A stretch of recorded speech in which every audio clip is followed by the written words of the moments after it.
Hi guys, welcome back to my channel. कैसे हो आप सब? आई होप बहुत ही अच्छे होंगे। मैं भी बहुत ज़्यादा अच्छी हूँ और आज का वीडियो थोड़ा सा अलग है एंड स्पेशल भी है।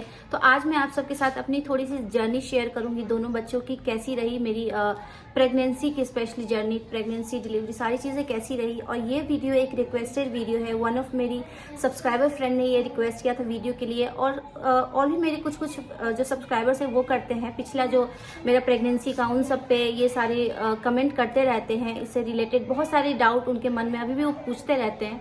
तो आई होप आपका सारा डाउट जो है वो मैं क्लियर करूंगी आज के इस वीडियो में। तो मेरी जर्नी कैसी रही थी वो सारी चीज़ें मैं शेयर करूंगी, चाहे पहली प्रेगनेंसी हो, दूसरी प्रेगनेंसी हो, वो सारी चीज़ें मैं आपके साथ आज शेयर करने वाली हूँ। तो अगर मैं बात करूँ मेरी लाइफ की, तो सब कुछ मुझे लगता है मेरी लाइफ में बहुत जल्दी जल्दी होता गया, चाहे शादी हो या फर्स्ट बेबी हो या सेकेंड बेबी हो, और उसके बाद पढ़ाई भी बच्चों की। तो अभी जो मैं आपको बता रही थी, मेरा पहला बेबी जो है वो 5 साल का है, 5+ चल रहा है। 5.5 का नहीं हुआ है, बट 5+ चल रहा है। और दूसरा बेबी 3 इयर्स का है। तो अगर मैं बात करूँ मेरी शादी की, तो 2014 में मेरी शादी हुई और 2016 के अक्टूबर में मेरा फर्स्ट बेबी हुआ। तो फर्स्ट अगर मैं अपना बात करूँ प्रेगनेंसी, तो फर्स्ट प्रेगनेंसी का जो पूरा है जर्नी वो मैंने यूट्यूब पे तो नहीं शेयर किया है, बट हाँ उसके बाद से जैसे ही बेबी 2 मंथ का हुआ, उसके बाद सारा मेरा जर्नी अभी तक आप व्लॉग में देखते आओगे। और सेकंड प्रेगनेंसी का तो सारा कुछ मैंने शेयर किया है। ओके, तो फर्स्ट प्रेगनेंसी जो मेरी रही बहुत ही ज़्यादा उतार चढ़ाव वाला रहा। हालांकि कंसीव करने में मुझे कोई प्रॉब्लम नहीं हुआ, बहुत ही जल्दी, मैंने जैसा ही कहा सब कुछ होता गया मेरी लाइफ में। तो फर्स्ट बेबी तो वो भी जल्दी हो गया। उसके बाद मेरी फर्स्ट जो प्रेगनेंसी थी वो बहुत ज़्यादा ऐसे कॉम्प्लिकेसी थी, बहुत उस सेंस में नहीं, बट मुझे वॉमिटिंग बहुत ज़्यादा होती थी। नोजिया, वॉमिटिंग, मतलब इतना वॉमिट करती थी मैं, हर 10 मिनट पे, हर 15 मिनट पे वॉमिट करती थी। फिर भी मैं गिव अप नहीं करती थी, जाके फिर कुछ खा लेती ताकि बेबी को प्रॉपर न्यूट्रिशन मिल सके। तो ऐसी रही मेरी पूरी 9 मंथ तक मुझे वॉमिटिंग होता रहा। मतलब शायद ही ऐसा किसी को सुने, वॉमिट करती थी मतलब 9 मंथ तक। फाइनली मेरा बेबी जो है वो हो गया। तो मेरा फर्स्ट बेबी जो है 42 वीक्स में हुआ। काफ़ी ज़्यादा जो डेट दिया था डॉक्टर उसको भी क्रॉस करके, और 4.25 किलो का हेल्दी सा बेबी हुआ, वो भी नॉर्मल। मेरा फर्स्ट बेबी 2016 के अक्टूबर मंथ में, 6 अक्टूबर को। उसके बाद सब कुछ अच्छा रहा। फर्स्ट बेबी के साथ सब कुछ बहुत अच्छा चल रहा था। जैसे ही मेरा फर्स्ट बेबी यानी कि नीरव 7 मंथ का हुआ, मैं फिर से कंसीव कर गई। तो ये कोई प्लान नहीं था, ऐसे हो गया कंसीव। तो उस वक्त क्योंकि उस वक्त नीरव बहुत ज़्यादा छोटा था, तो मुझे उसको देखना था। और मैंने बहुत कुछ सोची कि नहीं, अभी नीरव सिर्फ 7 मंथ का है, अभी तो मतलब मैं खुद, मेरी बॉडी अच्छे से रिकवर नहीं हुई है। मैं मतलब कंसीव कर गई, न खुद का ध्यान रख पाऊंगी, ना जो 7 मंथ का बेबी है उसका, ना जो पेट में है उसका। उस वक्त मैंने अबॉर्शन करवा लिया, क्योंकि उस वक्त कोई भी मतलब ये बिल्कुल सही नहीं था करवाने का। तो उस वक्त तो मैंने अबॉर्ट करवा लिया। और इस चीज़ के लिए मैं थैंक्स हमेशा एक आंटी का करूँगी, क्योंकि उस आंटी ने मुझे बहुत अच्छा एडवाइस दिया कि बच्चे तुम सामने जो है उसको देखो, जो अभी पेट में हुआ भी नहीं है, जो बहुत नाम के लिए छोटा सा है, उसके लिए इतना मत अभी इमोशनल हो, पहले जो सामने है उसकी अच्छे से देखो। तो आई थिंक वो बहुत मेरा अच्छा डिसीजन था। उस वक्त तो कोई मतलब नहीं बनता है ऐसे प्रेगनेंसी उसको रखने का। तो उस वक्त मैंने अबॉर्ट करवा लिया। उसके बाद जब नीरव 1.5 साल का हुआ, उसके बाद फिर मैं कंसीव कर गई। 1.5 साल 1.5 महीना या 2 महीना मान के चलो, फिर मैं कंसीव हो गई। उस वक्त फिर मैंने ये सोचा कि कैसे हो गया। तो उस वक्त फिर मैंने डॉक्टर पास गई। तो उस वक्त मैं प्राइवेट डॉक्टर पास गई, तो उन्होंने कहा जल्दी बताओ जो करना है आपको, रखना है या अबॉर्ट करवाना है। अबॉर्ट करवाना है तो सब कुछ हमें जल्दी जल्दी रेडी करना होगा। तो मैंने सोचा शायद ये, मैं यहाँ पर मुझे थोड़ा सोचना चाहिए। प्राइवेट हॉस्पिटल में मैं गई तो उनको ये था कि पैसे बनाना है, अबॉर्शन का जो भी होता है, तो उनको ये था। तो फिर मैं वहाँ से फिर दोबारा सरकारी हॉस्पिटल में गई, जो हम लोग को गवर्नमेंट के थ्रू प्रोवाइड किया होता है, उसमें गई। तो उन्होंने फिर, डॉक्टर ने देखा मेरे जो 1.5 साल का बेटा था उसको देखा। तो मैंने कहा डॉक्टर मुझे क्या करना चाहिए, मुझे समझ नहीं आ रहा, मैं बहुत वो हूँ डाउट में, क्योंकि मुझे सेकंड बेबी तो चाहिए था, लेकिन थोड़ा सा ज़्यादा मुझे लग रहा था जल्दी है।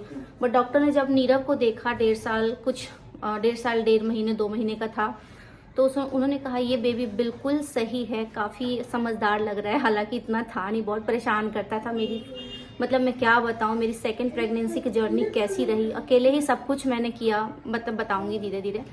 तो उस वक्त क्या हुआ, डॉक्टर ने कहा कि नहीं सब कुछ अच्छा है, आप आराम से इस बेबी को रख सकते हो, ये आपका बेबी इतना बड़ा है, ये एक सही टाइम होता है अगर देखा जाए तो सेकंड प्रेगनेंसी करने का। अगर आपका बच्चा 1.5 साल 2 साल का हो चुका है, 2.5 साल का, तो इस ये टाइम सही होता है। बट मेरा फिर भी अर्ली था।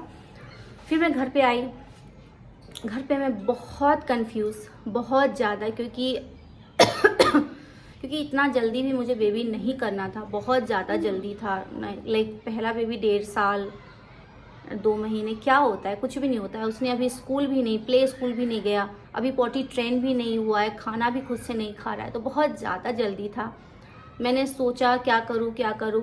उसके बाद गाइस मैंने फील किया, मतलब ऑब्ज़र्व किया कि क्या चीज़ें हो रही है मेरे आसपास। फिर मैंने देखा कि अभी आजकल बहुत प्रॉब्लम हो रही है लोगों को इवन कंसीव करने में। सेकंड बेबी कई लोग अभी चाहते हैं, लेकिन कितने लोगों को हो नहीं पाता। अगर भगवान ने ये चीज़ मुझे दिया है, अगर है तो कोई रीज़न होगा ना।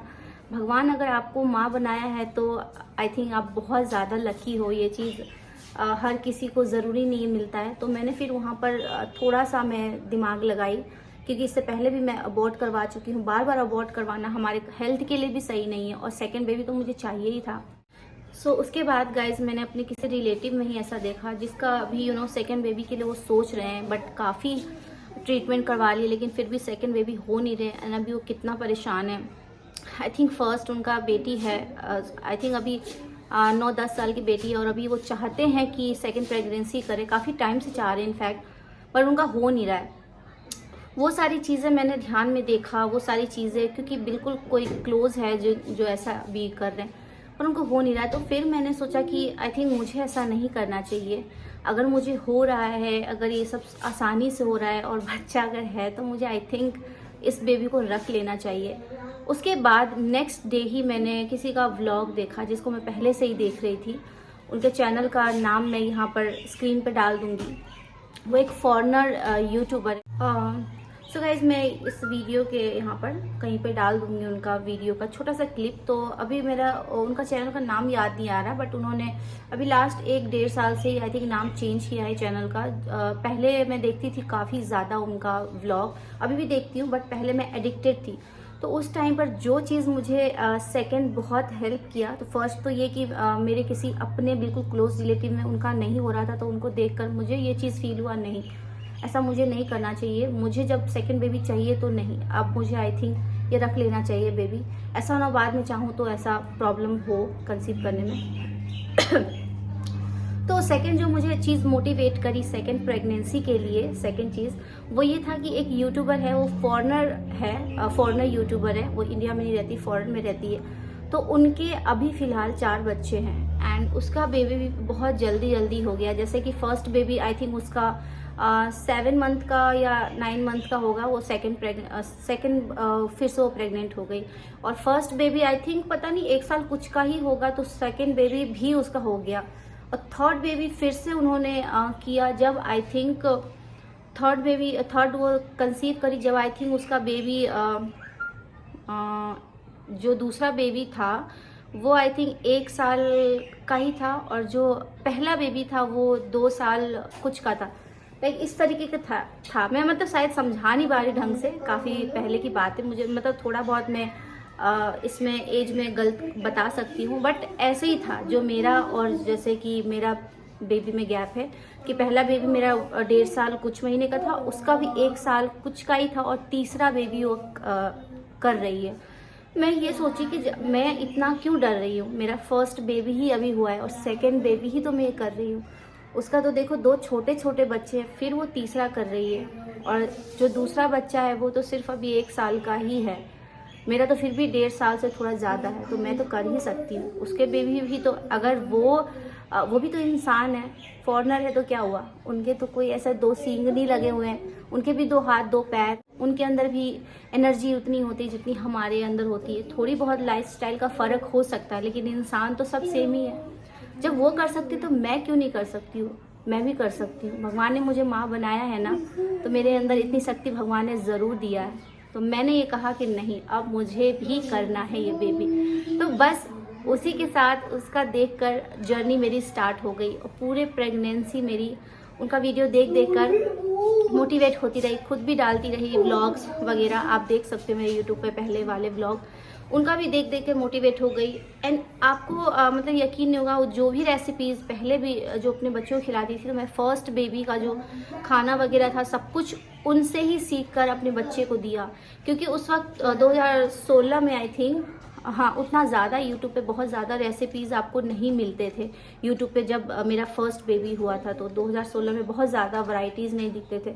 तो उनके चैनल जो अपने बच्चे को खिलाती थी ना, वो चीज़ें मैं मतलब उस तरीके से थोड़ा बहुत चेंज करके बट खिलाती थी मैं भी बच्चे को, कि हाँ इस तरीके से ऐसे बना के थोड़ा बहुत चेंजेस कर लेती थी। जैसे कि अगर मैंने उपमा बना दिया तो उसके साथ बॉइल्ड एग दे देती थी, कभी उपमा के साथ फ्रूट्स दे दिया, कभी पोहा दे दिया, कभी पैनकेक बनाना। बहुत सारे वैरायटीज़ मैंने उनसे ही सीखा, तो बहुत सारी चीज़ें सीखी। इसी तरीके से मेरी सेकंड प्रेगनेंसी चलती गई। मेरी सेकंड प्रेगनेंसी में भी गाइस मुझे बहुत ज़्यादा नोज़िया, बहुत वॉमिटिंग होती थी। फर्स्ट से थोड़ा कम होता था। एंड मेरी सारी जो प्रेगनेंसी 9 मंथ तक थी गाइस, मेरी सारी प्रेगनेंसी पूरी अकेले ही ये जर्नी रही, मैं और मेरे हस्बैंड और वो नीरव, मेरा फर्स्ट बेबी। तो नीरव बहुत टेंट्रम थ्रो करता था गाइस, बहुत ज़्यादा ज़िद्दी।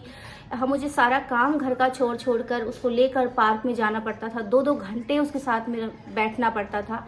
बहुत ज़्यादा ज़िद्दी, हालांकि अभी 5 साल का हो गया, बहुत शरीफ भी हो गया है। अभी भी खैर ध्यान को लेकर 2-2 घंटे मुझे बैठना पड़ता है, बट ठीक है, लाइफ ऐसी है यार, कितना हम स्ट्रेस लेंगे, कितना करेंगे। बच्चे हैं, बच्चे की आज़ादी थोड़ी ना छीन सकते हैं। उनको तो खेलना कूदना ही पसंद है ना, हमें तो अपना काम का टेंशन रहता है कि यार मेरा काम टाइम पे होना चाहिए। बट ऐसा हमें नहीं सोचना चाहिए। आप अगर किसी का देखते हो ना लाइफ, तो उससे अपनी लाइफ कंपेयर मत करो। उसकी लाइफ में क्या चल रही है क्या नहीं है आपको नहीं पता एक एक चीज़। तो इसीलिए हमें ऐसा कंपेयर नहीं करना चाहिए कि उसका घर एकदम नीट एंड क्लीन है, साफ़ सुथरा है, वो प्रेग्नेंट भी है, वो 2 बच्चों को संभाल रही है, कैसे सब कुछ कर लेती है। तो हमें ऐसे अपना लाइफ उनसे कंपेयर नहीं करना है। हो सकता है कि कुछ चीज़ें आपकी बहुत अच्छी हो, आप बहुत अच्छे हो उससे, और आप उस चीज़ को देख नहीं रहे हो, ऑब्जर्व नहीं कर रहे हो। तो इसीलिए हर चीज़ हमें दूसरे से कंपेयर नहीं करना चाहिए, चाहे बच्चे हो या अपना खुद का भी। तो इसीलिए बच्चे, अगर आपका घर थोड़ा मैसी भी रहता है तो कोई बात नहीं। अभी भी मेरे 2 बच्चे हैं, एक को सुलाई हूँ, एक का अभी एग्ज़ाम शुरू होने वाला, उसको पढ़ाऊँगी। और घर दोनों मतलब लंच तक घर कितना भी साफ़ सुथरा रखूँ ना, फिर से वैसे ही फैला देते। तो इसका मतलब क्या, साफ़ करना छोड़ दूँ? नहीं, हम फिर भी करते हैं ना। तो घर एनी टाइम परफेक्ट रह ही नहीं सकता। अगर आपके बच्चे हैं तो बच्चे के घर में कभी भी एनी टाइम अगर आप सोचो कि साफ़ सुथरा मिले, तो ऐसा पॉसिबल है ही नहीं किसी के भी घर में। फिर भी हम कोशिश करते रहते हैं चीज़ों को समेटे। बच्चों को सिखाना बहुत ज़रूरी है कि हाँ इस तरीके से करो, हेल्दी हैबिट डालना बच्चों में बहुत ज़रूरी है। वो चीज़ मैं कर रही हूँ और काफ़ी हद तक नीरव में बहुत सारी चेंजेस आई है। एंड अगर हेल्दी खाने की बात करूँ तो नीरव को सिर्फ फ्रूट सैलेड ये बहुत ज़्यादा पसंद आता है। बाहर का जो स्नैकिंग करना, जंक फूड, मेरे बच्चों को आई डोंट नो, शायद मैं घर में रखती नहीं हूँ, वो चीज़ें बनाती नहीं हूँ तो उनको पसंद नहीं है। है टॉपिक आई डोंट नो कहाँ से कहाँ मैं लेकर जा रही हूँ। तो मेरा कहने का मतलब ये कि बस मोटिवेट करना है। अगर आपको बेबी प्लान करना है तो आप सोचो कि आपको क्यों बेबी प्लान करना है। क्योंकि बेबी गाइज आपको करना है। हर किसी की सोच अलग होती है, किसी की सोच बहुत अलग होती है, हाई फाई होती है कि मैं एक ही बच्चा करूँगी, अगर इसकी अच्छे से पहले परवरिश हो जाए, सब कुछ इंडिपेंडेंट हो जाए, उसके बाद ही मैं सेकेंड प्रेगनेंसी करूँगी। तो वो उनका सोच है। मेरा सोच है कि नहीं ठीक है, अगर भगवान ने दिया है तो ठीक है, दोनों को मैं कर सकती हूँ। अपने आप को हमें स्ट्रॉन्ग बनाना है। मैंने भी गाइज उनका वीडियो देखकर और अपने आप को मोटिवेट हर दिन करती थी कि नहीं मैं स्ट्रॉन्ग हूँ, मैं कर सकती हूँ। अगर भगवान ने मुझे दिया है तो मैं बिल्कुल कर सकती हूँ, मुझे डरना नहीं है और अपनी प्रेगनेंसी को बहुत खुशहाल तरीके से इंजॉय करके जीना है। और उस मोमेंट को गाइज आप प्लीज़ बहुत अच्छे से जियो, जितना हो सके ना आप वीडियोस बनाओ, बहुत खुश रहो, क्योंकि वो दिन फिर से नहीं आने वाले। आपकी प्रेगनेंसी कभी वापस नहीं आएगी। तो इसीलिए जितना हो सके फ़ोटो क्लिक करो, वीडियोस बनाओ, और उसको आप जब देखोगे ना बाद में आपको बहुत अच्छा लगेगा। तो मैं भी ऐसे ही वीडियोस बनाती थी, फ़ोटोज़। फर्स्ट प्रेगनेंसी में तो बहुत ज़्यादा क्लिक नहीं किया, मेरी हालत बहुत ख़राब रहती थी और उस टाइम शायद उतना नॉलेज नहीं था, जो भी था। बट सेकेंड प्रेगनेंसी का मैंने सब कुछ शूट किया, फ़ोटो शूट, हर एक चीज़ शूट किया, खाना क्या खाती है सब कुछ शेयर किया। तो आई होप कि आपको थोड़ी सी मेरी वीडियो से मोटिवेशन मिला हो, थोड़ा सा हिम्मत मिला हो। मेरी फ्रेंड उमा दत्ता को आई होप तो अपनी बस यही कहूँगी, अपनी प्रेगनेंसी को एंजॉय करो। ये दिन नहीं आते हैं, चाहे मदरहुड, बच्चों वाला, जो बच्चों का ये जर्नी है ना, आप उनको एंजॉय करो। हमें स्ट्रेस ज़रूर होता है, आई नो। मेरे तो 2 बच्चे हैं, मैं कभी कभी पागल हो जाती हूँ, लगता है घर छोड़ के भाग जाओ। लेकिन फिर मैं मोटिवेट अपने आप को कर लेती हूँ, उनको देखती हूँ कितने क्यूट है, फिर बड़े हो जाएंगे, फिर अपने अपने रास्ते सब चले आते हैं। मतलब इसीलिए मैं पता नहीं क्यों अभी भी, एक 5 साल का है, एक 3 साल का है, और मेरे हस्बैंड, हम चारों एक बेड पे अभी भी सोते हैं। क्योंकि जब तक वो बच्चे हमारे साथ सोएंगे, बड़े होने के बाद वो खुद ही नहीं सोएंगे, या ऐसा हो जाता है सिचुएशन, बड़े होने के बाद आप नहीं सो सकते। अभी जितना स्पेस है जब तक है, तो साथ में सोते हैं, रहते हैं और इन्जॉय करते हैं। तो मैं यही कहूँगी, अपनी प्रेगनेंसी को इन्जॉय करो, अपनी जर्नी इन्जॉय करो, और बस सब कुछ अच्छा होगा। भगवान हिम्मत देता है, बस अपने आप को हिम्मत दो, गिव अप मत करो। एंड यस, बस यही है। उम्मीद करती हूँ आपको अच्छा लगा आज का वीडियो। अच्छा लगता तो बस लाइक ज़रूर कर दिया करो, और चैनल के साथ जुड़ने के लिए आप सब्सक्राइब भी कर दो गाइज। बहुत अच्छे अच्छे वीडियोज़ डालती हूँ, अगर अच्छा लगता है तो लाइक भी कर दिया करो और शेयर भी कर सकते हो। बाय।